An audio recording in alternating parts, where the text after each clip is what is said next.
Dum dum, diddle dum dum, diddle dum dum, diddle dum dum, diddle dum dum, diddle dum dum, diddle dum dum, diddle dum dum. Welcome to Under the Rainbow, the channel where I follow the boardroom politics of the Rainbow District School Board. That's the public school board in Northern Ontario, covering Sudbury, Manitoulin Island, and towns in between. Today, I'll be looking at the recent budget meeting held on July 2nd. There, trustees were asked to approve a $204 million budget. Now, during the 2018 trustee election, candidates, some of whom were elected, expressed concerns about the lack of detail given to trustees and the public regarding the budget. This year was no different. The 21-page document is filled with lots of tourist information regarding number of teachers, students, staff, and facilities, but revenue is limited to one page and expenses are presented in a pie chart form. The trustees have to vote on a pie graph broken into 8 categories with no further breakdown. In today's video, we'll hear Superintendent of Business Dennis Bazinet admit that the budget presented to the trustees is not the budget that's actually submitted to the Ministry of Education. We'll also hear from Chair Doreen Dewar about how the budget used to be a spreadsheet and the board did go through it line by line, but they don't want to do that anymore. We will also hear from Trustee Dina Morrison, who says that she's all right with pie charts. We pick up on the meeting just as the motion is being read. I'm going to maybe take a moment now to put the motion on the floor, and then I will provide an opportunity for further questions. And I'm going to get that motion. That the Rainbow District School Board 2019-2020 budget be approved. Moved by Trustee Hunda, seconded by Trustee Cosmerly. Any further questions? Discussion? Trustee Gibson. Thank you, Chair Dua. This question is regarding questions I actually submitted last month or for the previous meeting. And Superintendent Bazinet had kindly provided a response at that meeting. He agreed that the information provided was fairly high level, but he declined to provide the further detail that I had requested. And he commented that it was set around the comfort level of the board as to how much information was provided. So I was just looking for an answer around that it may be possible that individual trustees have different comfort levels. So I was just wondering who's ultimately responsible for that decision. I asked for the information. I did forward the email to Mr. Blazeg as well, because I thought ultimately it might be his decision as to what information was given, because I would still like to see that further information, and the answer I got is that that's not the comfort level. So I'd just like a definitive answer to clarify whether I can have access to that further information or not. I would like to respond to the best of my knowledge, and I welcome anyone else to respond as well. But actually, if your question involves a report that requires, according to your comfort level, requires a great deal of background information. If you wish that kind of a report, we request that you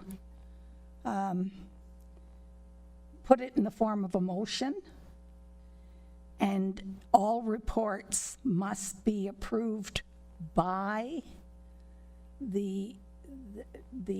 that's what I think anyway is the answers, and the trustees decide whether they want staff to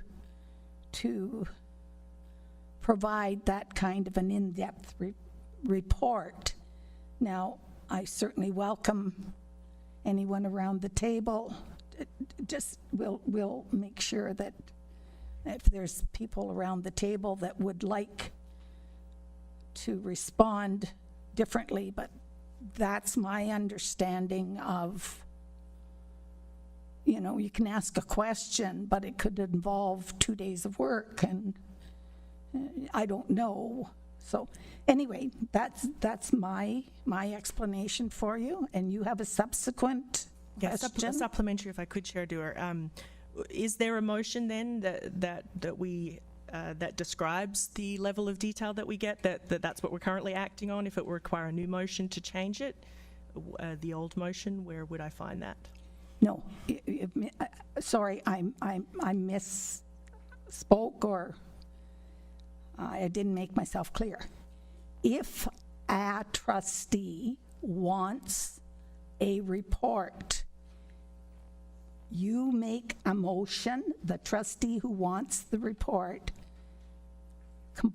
makes up the motion so that it will address exactly what kind of a report you want, and the depth of the report, and so on and so forth. And you make it up and you bring it to the trustees, and it requires a seconder and it requires a majority vote. Might I make a suggestion that possibly the chair is participating in what is commonly called a straw man argument? I think she knows exactly what Trustee Gibson is asking for. Anyway, on with the show. So I'm not really looking for a report. What I'm looking for is a copy of the budget. I'm being asked to vote on the budget, a document. I'm being asked to approve it, and I'm just asking to see a copy of the budget that will be submitted to the ministry. That's the report, so to speak, that we're referring to. I'm not talking about any other separate report on the budget, but the budget. Is that not what we're voting to approve? So I'm just not sure how I can vote on something I haven't seen. Okay, Superintendent Bazinet, is this the budget that we submit to the ministry? No, it's not the document we submit. Well, that's a refreshing bit of honesty, but I think I might want to see that again, just to make sure I got it right. On the budget, but the budget. Is that not what we're voting to approve? So I'm just not sure how I can vote on something I haven't seen. Okay, Superintendent Bazinet, is this the budget that we submit to the ministry? No, it's not the document we submit.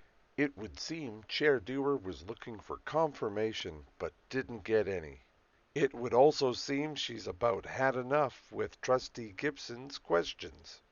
Superintendent Bazinet did explain that the form that the budget takes when they submit it to the Ministry of Education is electronic and does not include pie graphs, but essentially it was the same.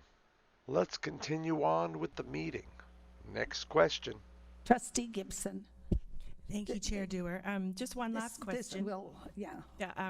Regarding fiduciary duties. So my understanding is I do have a fiduciary duty as a trustee of oversight. So if something were hypothetically to be not compliant in that budget, and we've mentioned this before in terms of the government stepping in, the ministry stepping in, who is ultimately responsible? Would that be the finance department or the trustees of the board? Who would be responsible if there was something in there that wasn't correct? I think collectively we each share a responsibility. The information that you've been provided with is the information that's been collated by many different people in many different departments. And when you look at the process, essentially we prepare the expense side based on how we run departments and how we staff our schools, including classroom teachers and all teaching staff, and that accounts for the expense side. The revenue side is generated once we receive the technical paper and EFIS, and this is essentially a summary on this page of what the revenues are for this board. So essentially, collectively, we are all saying, to the best of our knowledge, we are compliant with ministry expectations, and the information put forward to you this evening, as in all previous years, is the best of our knowledge based on actual worksheets that all various departments have. So Essentially, ultimately, you pass the budget. The decision makers are this table based on the information that you see before you this evening. He said a lot of stuff, but I think the important part was at the end. Let's rewind it and have a listen. Essentially, ultimately, you pass the budget. The decision makers are this table based on the information that you see before you this evening. Thank you very much. I guess one could say ultimately, essentially, it's the trustees that have the obligation to get it right, and administration to provide the information they need to get it right. I can speculate that Trustee Gibson brought this forward to try to involve the other trustees into recognizing what their duty is and approving a $204 million budget on just a pie graph just ain't cutting the mustard. Speaking about condiments, let's see what Trustee Morrison brings to the party regarding her endorsement of the budget and her comfort level with pie charts. Thank you very much. And Trustee Morrison? Just a very brief comment, Madam Chair. I'm very comfortable with this format, but I understand others who may not have gone through the budget process may not be, so I understand that. But the other way that this is supported is multiple times throughout the year. Not only are we audited multiple times at several levels, both internal auditor, our external auditor, KPMG, our internal auditors, and the ministry, but we also go through mid-year financial reports. We also go through financial statements in December. All of those things, again, validate both about the budget process and the reporting process that it comes to us at the board table. So for that reason, I will be supporting the budget. Thank you. And there you have it, a healthy serving of don't look behind the curtain, other people are doing their jobs for us, and why would we want to look anyway? Not to mention a pinch of condescension in regarding the new trustees that are sitting around the board. Now I'm just hungry to see what Chair Dewar brings to the table regarding her take on the information provided to trustees to vote on a $204 million budget. Thank you very much. I also kind of remind everybody that we do get other opportunities during the year. We have our financial statements that we can check at, and I understand that this is relatively new for at least 4 of our trustees. It's the first budget. When I first became a trustee, we had a binder that was at least 1.5 inches, and we spent all day Saturday, and we did go line by line by line.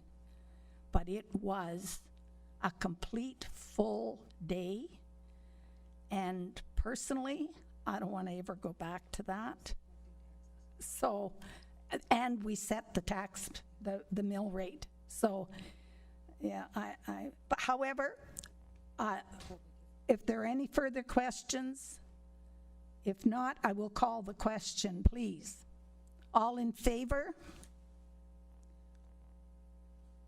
Opposed? Thank you very much. The budget is carried.